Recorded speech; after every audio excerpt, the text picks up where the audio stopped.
আরজিকর কাণ্ডে ন্যায় বিচারের দাবিতে বহরমপুরে ছাত্র, যুব, মহিলা এবং সাংস্কৃতিক মঞ্চের রাত্রিব্যাপী অবস্থান বিক্ষোভ। প্রসঙ্গত, কলকাতার আরজিকর মেডিকেল কলেজ ও হাসপাতালে তরুণী চিকিৎসককে ধর্ষণ ও হত্যার প্রতিবাদে তোলপাড় গোটা বাংলা। দেশ জুড়ে চলছে আন্দোলন। দেশের বিভিন্ন রাজ্যের হাসপাতালে চিকিৎসকরাও আন্দোলনে নেমেছেন।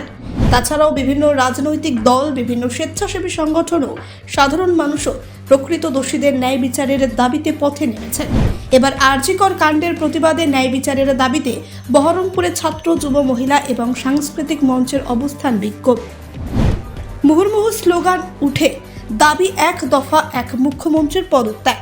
দেশ জুড়ে একই স্বর, জাস্টিস ফর আরজিকর।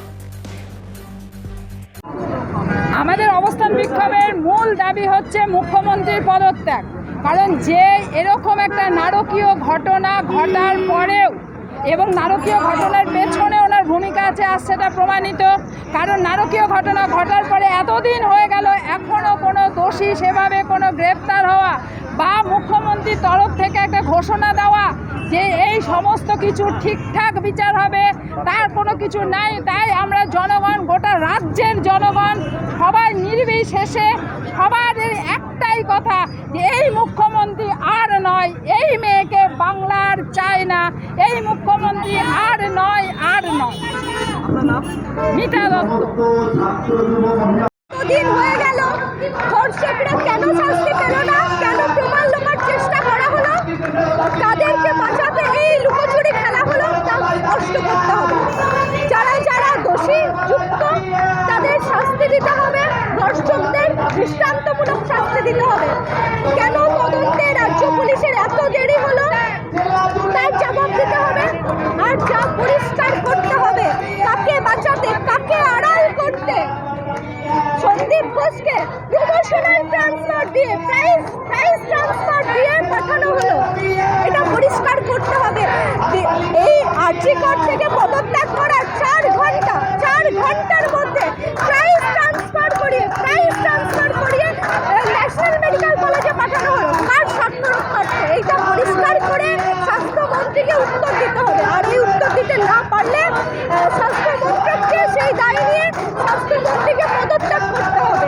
আর নিজে থেকে পদত্যাগ করতে না চাইলে কি করে পদত্যাগ করাতে হয় বাংলার মানুষ জানে। দাবি খুব পরিষ্কার। সুবিচার না পেলে, না দিতে পারলে সুবিচার ছিনিয়ে আনার ভাগ বাংলার মা বোনেদের বুকে এখনো আছে। বাংলার ছাত্র যুবরা এখনো লড়ে সুবিচার নিয়ে নিতে পারে। তাই যদি ভাবে সুবিচার পাওয়া থেকে আটকাবে, তাহলে কি করে ওই সরকারটা চলে সেটা বাংলার মা বোনেরা দেখে নেবে। আর সুবিচার ছিনিয়ে আনবে বাংলার এই মা বোনেরা। তার জন্যই তো লড়াই তো সবার, সুবিচারেরই তো লড়াই।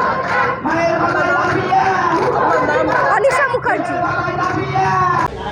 আজকে আমাদের এখানে হচ্ছে সারা রাত্রিব্যাপী অবস্থান চলবে। গোটা রাজ্যের মানুষ আপনারাও জানেন যে পশ্চিমবঙ্গের মাটিতে যেভাবে হচ্ছে তিলোত্তমাকে ধর্ষণ করা হয়েছে, খুন করা হয়েছে। আমরা চাই এর ন্যায্য বিচার। যে নাটক করছে রাজ্যের স্বাস্থ্যমন্ত্রী, মুখ্যমন্ত্রী, এই নাটক আমরা চাই না।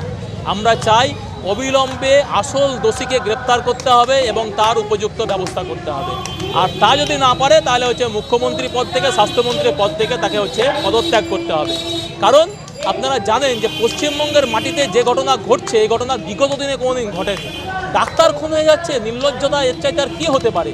পশ্চিমবঙ্গের মাটিতে আমরা চাই ন্যায্য বিচার, আমরা চাই জাস্টিস। তাই আজকে আমরা নাগরিক মঞ্চের পক্ষ থেকে ছাত্র, যুব, মহিলা, আপামর জনসাধারণ, বহরমপুরবাসী সকলে মিলে আমরা এখানে এসেছি। আজকে 4টে থেকে ভোর 4টে পর্যন্ত আমরা এখানে আমাদের অবস্থান বিক্ষোভ, সেই বিক্ষোভ আমরা চালাবো। বহরমপুর থেকে রঙ্গিলা খাতুনের রিপোর্ট, চেতনা নিউজ।